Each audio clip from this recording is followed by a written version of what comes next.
Hi, welcome to episode 3. We're going to pick back up with the other half of the seduction of the Angel Gabriel. When we left off in the last episode, Gabriel had wandered off in search of drugs and turning tricks to feed a starving child. Gabriel! He starts, surprised to hear the unfamiliar voice calling his name.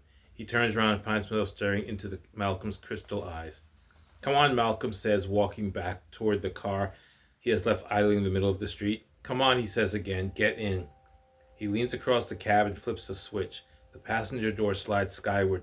Gabriel climbs into the familiar warmth and sweet smell of Malcolm. Why did you leave? Malcolm asks him. It seemed a good idea at the time. Where did you go? I thought you had no place to go.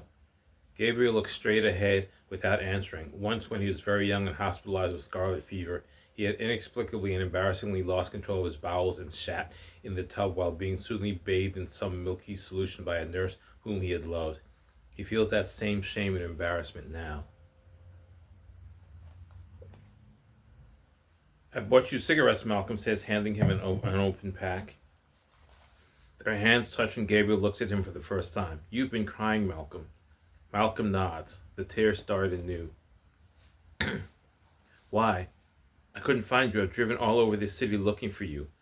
I'm sorry I left. Look, I'm here, babe. I'm right here. Don't cry. Please don't cry. Gabriel pleads, reaching for the dashboard lighter. He notices the shit and blood caked under his nails. He draws his hand back, puts it in his pocket. His ears burn hot with renewed shame. Malcolm withdraws the lighter and holds it to a cigarette. Gabriel inhales, then removes the cigarette from his mouth with his left hand. Did you sleep last night? A little. Did you eat? No. In uneasy silence, they returned to Malcolm's white citadel high above the burning city. Who's this? Gabriel asked, walking into the kitchen. He is holding an old black and white photograph of a slender young girl in a strapless gown with voluminous skirts leaning against the stone wall. Both girl and wall are drowned in moonlight. That's my mother. You look like her. Malcolm laughs. I know. That's supposed to make me lucky or something. Are you? What? Lucky. I don't know. What do you think? I think you're definitely something. Malcolm laughs. Thanks, I think. Are you too close? Very. Are you close to yours? Nah, not really. My father left us when I was 3. I look just like him, and my mother's always kind of taken her anger at him out on me. Oh, I'm sorry. It's all right. You know, when he left us, she was pregnant with twins, and there was already 5 of us kids. I guess she took it kind of hard because she tried to kill herself. She ran the tub. It was this big old-fashioned enamel thing. Only the enamel was all chipped off and it had big old feet shaped like claws. There was this big rust spot that was kind of green too from where the water used to drip all the time. Anyway, she ran the tub full of water and got in. Then she took one of Dad's razors and cut her wrists. I found her. She lived, but she lost the twins. Man, I've never seen so much blood. Malcolm can see it now. A mother's desperation. A child's fear, and everywhere red blood the color of loss. Although it was a man that he held in his arms, it was a child whose tears he wiped away. Let me make breakfast, Gabriel tells him, pulling away and wiping his nose with his sleeve. Okay, you want some? Yes, please. Gabriel turns around, eggs in hand. I thought you told me you don't eat breakfast. I don't usually. Gabriel's at once suspicious. Did you eat dinner last night? No.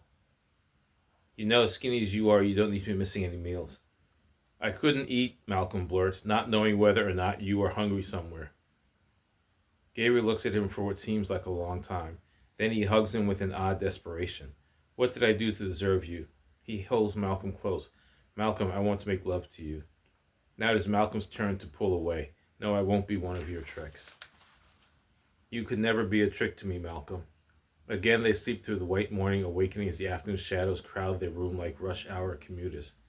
Gabriel's child is also awake and cranky with colic, demanding attention. In the living room, Gabriel pours a tumbler full of vodka. With grim determination, he downs the poisonous liquid in 3 gulps. That's impressive. Do you always drink like that? Gabriel starts, drops the tumbler, expires with an immense sigh on the parquet floor. Malcolm stoops to gather the scattered corpse. I'm sorry. That's okay. No, I'm really sorry. Shit, that was probably really expensive too. I said don't worry about it. Malcolm is irritated, not about the broken glass. Are you okay? You seem nervous. Gabriel smiles tentatively. His child has drifted into uneasy sleep. I just have bad nerves. You were restless in your sleep. You kept shouting, mostly in Spanish. All I could understand was, leave me alone. Are you sure you're all right? Me? I'm fine. I just get confused. Think I'm the bilingual Greta Garbo. Malcolm ignores the joke. I'm your friend, Gabriel. You can tell me anything. Can he tell him everything? No. How can he share with this man whom he believes he loves his secret? How can he tell him of the bastard child, this demon seed who has taken root in his soul, and for whom he must prowl the night, selling himself for the price of a few precious grains to keep her alive? Night has fallen. His child is hungry. With a whispered, I'll be back in an hour, he exchanges his lover's white embrace for the scarlet embrace of his Mercury chariot. He is on his way to the Black City. He parks the car on a decomposing pier at the very edge of the city where the navy sky wedded the Black Sea and the purple night was born of their union. Star's aging coquettes wink and giggle through the tattered gray veils of clouds with faded remembered charm. It is on the pier that he meets Carl, a regular. Carl is an investment banker, one of the gray-suited minions to whom this day belongs. Lean, hard, with a wife in the suburbs and an apartment in the city, he routinely pays Gabriel $60 to work out naked in his bedroom. In the mahogany paneled chamber, Gabriel, knowing the routine, strips, revealing his facile musculine body. His erection precedes him, curving slightly toward the heavens, a proud ebony bird in gentle, determined flight. He begins to work out, a set of curls, bench press, sit-ups. He feels good. Push-ups, 107, 108, 109. Soon, his child hiccups. Soon, from the four-poster bed, he hears the harsh intake of breath followed by the small, flaccid sound of circumspect satisfaction. He accepts 3 stiff $20 bills with silent grace and returns to the night. On the corner is a dissipated youth who used to be the most beautiful boy in the city. A beauty squandered on too many men, washed away by too many drugs. Yo, man, got any change, he asks. Gabriel surrenders a $20 bill, then turns a corner and disappears into the house of the drug dealer. I am still hungry, his child tells him. She is growing stronger, more determined each day.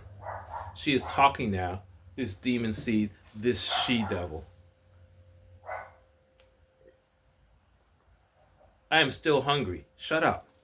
He returns to the street again and again until he feels as if there is not a man in the entire city whose cock he has not sucked or whose ass he has not beaten with a small spiked paddle. At last the sun explodes across the city, splintering the chilly darkness. Finally, his child sleeps. He lets himself into the apartments resplendent with alabaster morning. Malcolm in white silk pajamas is waiting for him in the bedroom. Hi, babe. Where have you been? Malcolm is furious. His spectacular colorless eyes are red rimmed. Out. Out? Out? Hey, I had something to take care of, Gabriel says casually. You couldn't call, Gabriel? Call, you've been gone 3 days. You couldn't call once? Gabriel cannot answer. His head hurts. 3 days. 3 days. Has he really been gone that long? Malcolm, I'm sorry. Please don't cry, Malcolm. He walks across the room and wraps his arms tightly around Malcolm, who is shaking. The loom of his mind is working frantically, weaving a lie. Oh, babe, I'm so sorry. I was just out with some friends. I didn't think to call. I guess I'm not used to having anyone care about me. 3 days? Malcolm disengages himself from his embrace. Next time, call, okay? There won't be a next time, he promises. Malcolm nods, satisfied. Hungry? Nah, just sleepy. Will you lay down with me? He curls against Malcolm's back, tucking his knee in behind his. I miss sleeping with you like this, he murmurs. Then, I love you, Malcolm. He kisses his shoulder and is asleep before Malcolm can respond. And I think I'm going to stop there. We will finish up with the next episode, and that should be the last of this story. Thanks again for joining me. Don't forget to comment, like, and share this post.